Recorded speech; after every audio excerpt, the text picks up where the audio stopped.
Halo teman-teman semua, selamat datang kembali di podcast sekolah SMAK Giovanni Kupang. Nah, pada kali ini kita kedatangan dua bintang tamu yang datang jauh-jauh sampai ke kota Kupang, tepatnya di SMAK Giovanni Kupang. Nah, sekarang kita akan ngobrol dengan dua bintang tamu spesial kita pada kali ini, dan kita akan mengulik alasan sebenarnya kenapa mereka ada di sini, dan juga akan kita juga akan interview mereka secara singkat kenapa mereka datang ke sini. Oke, langsung saja kita mulai ke perkenalannya, dan mohon maaf karena mulai dari detik ini dan sampai mungkin di penghujung video, saya akan menggunakan bahasa Inggris untuk berkomunikasi dengan mereka. Okay, so good afternoon. Can you introduce yourself to the camera? Yeah. My name is Suzanne Dardeau, and I am from the United States, and I'm from the South in the United States, Mississippi. It's very close to New Orleans, Louisiana. Okay, and yourself? I'm Bruce DeMars, and this is my wife. And of course, we reside same place. We met in our first year of college, and you probably heard the rest of the story. But we got together after 45 years and share a beautiful life together. That is lovely to hear. And obviously me, Rafael, as your host, if you guys are wondering, okay, so today many of our friends and obviously the people's gonna watching is wondering what is the purpose of your visit here, if you don't mind to tell us. I'll start by saying this is the second time. The second time? Oh, actually, I didn't know that. Oh, really? And it's the second time I've been to Giovanni High School. Oh. So really? I was thinking that usually when you return, you fail, right? Yeah. But I did not fail. I feel like it is a huge success and blessing that has allowed me to return. And that's one of the reasons that I wanted to return, is to revisit Giovanni High School. Oh, yeah. How long ago was it? It was your in first visit? 2019. 2019. So oh, yeah. 6 years, yeah. 6 years ago. Yeah. That was a long time ago. A long time ago. More than sure, I'm still in elementary school, I think. You are absolutely right. I was in elementary school. You were too? Yeah, I think so. Okay, yeah, so... okay, so when you go here, especially when you go to this school, what do you exactly say about the, like the education or the culture? Haven't seen a lot in regards to the education other than all the children seem to be interested in learning. As I've said before, education is the key to success. Yep, that's absolutely right. I haven't been here before. I came with my wife. She's been doing mission trips for 20, 30 years now. Oh, and really? She got me interested, and I enjoy coming and enjoy helping people, and really am overwhelmed by the hospitality that the school, Kupang, has shown me. It's been wonderful. So, is this your first time in Kupang? Yeah. Yes. So, when you first came in here, what do you exactly say, like the big difference between America and Kupang, like especially on the students, what exactly do you say, like the big difference? In the students? Yeah, in the students. Wow. Is it like a lot? Can I Oh yeah, sure. Yeah, sure. Because to me, it is so striking, and the biggest difference I see is, and I'm going to use your word, I think, is vibe, right? It's the environment is so energetic and enthusiastic, and I see a dedication and respect for their teachers. And I unfortunately don't see so much of that anymore in the United States. It seems to be more of a, I'll say, blasé attitude. Towards their learning and their elders. So it does my heart good to see this type of energy. More on that, because like 2 years ago when I was in Australia, I actually I agree with you, because when I moved there and then I see like how the students and the teachers talk, I'm like, if I do this in Indonesia, probably I'm gonna get like my ass kicked, like because like the differentiation of respect in here and in other countries is a lot, if I want to say it like properly. I mean honestly, because like when I moved to Australia and then I see how my friends interact with the teacher, I'm like, this is like like not the type of respect that I was expecting from a student to a teacher. And I mean, from my perspective, it's also like interesting to see, because like in other countries we have like different cultures, different social norms and other stuff. So when you visit Indonesia, when you visit Kupang specifically, do you have anything in mind that you want to say to the students in here, because in case they're watching? Thank you for the hospitality, but most of all, I've noticed the respect. And as Suzanne mentioned, in the United States, there are too many children at that level who just take things for granted and expect things for granted. And it's nice, it's refreshing to see students that really want to work hard and earn their education. Yeah, that's a very insightful thing to hear. And anyway, I almost forgot one thing. I almost forgot to ask you guys, how do you guys exactly hear about Kupang? Because like if we want to talk about Southeast Asia generally, I mean Indonesia, it's a pretty big country, and I'm just curious, like how do you guys exactly know about Kupang? Because it's a pretty small city, if you wanted to ask me. Right. And I'll agree, it's a pretty small city. And prior to my coming here, I had never heard of it, to tell you the truth. But the way I experienced it is, and I believe in providence, I believe in God, and I think sometimes He works in very funny ways. But I had just retired, and I had retired from the medical field. And as my husband mentioned, I had been doing some types of medical mission for 30 years. And I really wanted, when I retired, I really wanted to do something different. I didn't want to continue, or I'll say I wanted to supplement it with some different kind of mission work. And so I was in a little town in Mississippi. It's called Bay St. Louis, which is the town I moved to after I retired. And I started going to church there, and I met the priest. And one day he was talking, and he said he was going to his hometown in Indonesia, and he needed some volunteers to help teach or to practice English at Giovanni High School in Kupang. And my hand went up immediately. I knew that was where I needed to go and what I needed to do. And so I signed up for that's of course how I came the first time.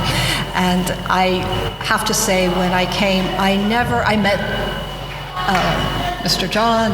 And yeah. I met Father Stefan. I met many people, and I had no idea that I would ever have the blessing and opportunity to revisit them. And so sometimes when I'm here, it's a bit surreal, to say I'm experiencing this again. And then, fortunately, my husband could come and accompany me. So more on the 30 years. So is it like so you've been traveling like the whole world for like 30 years, or like? Well, I'll tell you the truth. Oh yeah, sure. When you first start as a doctor, you can't afford to travel the world. So really? You can't leave your office that long, and you don't have the money. So I would do very short trips. I would go into Mexico, which was very and I then as you get better, you get to go further. You can take more time. Yeah. So in the 30 years, I have pretty much traveled pretty extensively, and I love it. And luckily, Bruce loves it too. So that's Yeah, so you guys enjoy doing it. So, yeah. Yes. So like, is Kupang like your first destination, or do you guys like, how many places have you been in Indonesia? This would be the first place. yeah. And we will go tomorrow to Tumbuh. Oh yeah, it's still on the same island as here. Yeah. Yeah, well, I think, we pretty much will stay on this island. I'll let him finish up. and from there we will get in the van and drive to Father's village in East. In Malacca? Oh yeah, Malacca. Yeah. Okay. And we'll meet his family and have his 25th anniversary celebration there. And from there we will go and enjoy on Suma. So yeah. Yeah. Yeah. Okay.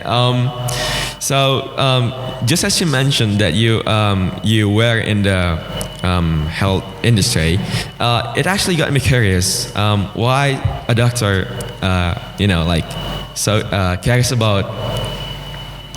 cares about education, especially outside America. Can you tell us a story about it? Well, of course,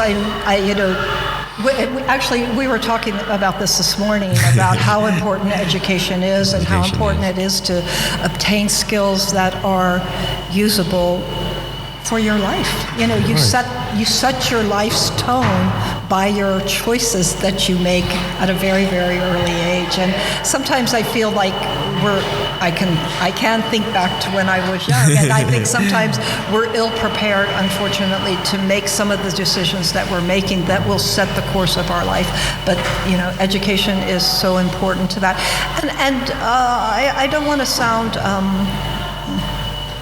I guess maybe smug and say that everybody has to go to college and get a college degree, but some type of technical skill or, electrician. Oh, yeah, the other stuff, yes. Some type of life skill to support you and your choices, that you're going to make for your future. Obviously. It's going to broaden your future. Yeah, our job career, Yes, it's such obviously. an important one. Probably next to your choice of spouse. It's one of the most important. I was in healthcare as well. Oh, you were as well? Yeah. Yes. And what prompted me to get into healthcare was when I was young, I'm talking 13 years old, I had some grave illnesses and took some doing and some surgeries to get me fixed, so to speak. And I wanted to give back to the people, yeah. And I started in radiology and went back to school and got some studies done in healthcare, and then became a physician assistant in radiology, where assisted in vascular type of procedures.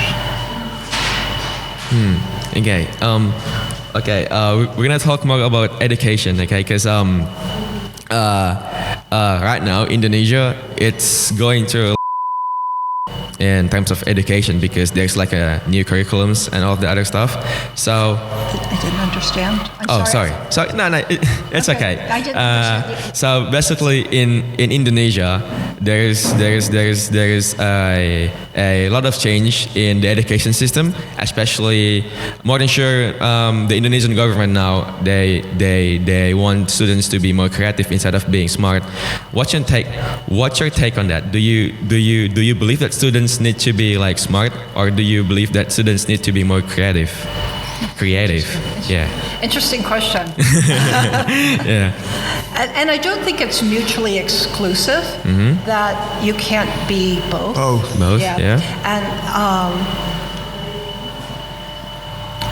or either or. I mean, we have people that have talent and for education, that are going to excel more in the hard studies, and then we have people that will exceed in the creation.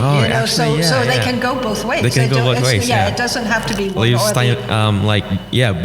Both ways. Yeah, at the same time. That's the part I think of education that's so important, that maybe is even in the United States, where we don't prepare, I think, young people to make such an impactful decision at such a young age. So, this is where teachers and parents came in role. Yeah. Counselors could all be looking at whether this student is maybe better suited to go into a creative field or a technical field or an educational field, and direct them that way. It's such an awesome decision to be making at such a young age. And I actually remember last time I was here and talking to students, it was a little uncomfortable at first, because I think the students were a little shy and maybe intimidated. I mean, I am shy right now. But once we started talking, they started asking me questions outside of the curriculum that Miss Dion had established for us. They wanted to know, my parents want me to do this, and I want to be an artist, and so it's always a conflict. It's always a conflict. But I think the key is to start early somehow and to evaluate where their talents and skills lie. And I guess, I think that would be the solution. That's something. Yeah.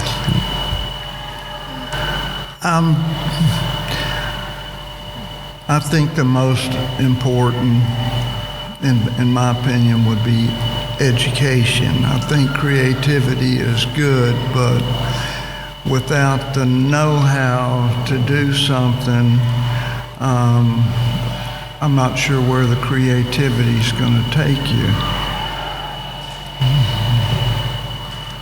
Okay, that's a very interesting answers, and more than sure we don't have enough time right now, so I'm gonna end the conversation right here. So we're gonna end this video because we've been taking a lot of time actually. So that's a very inspiring and a very good conversation that we had with Dr. Sushan and.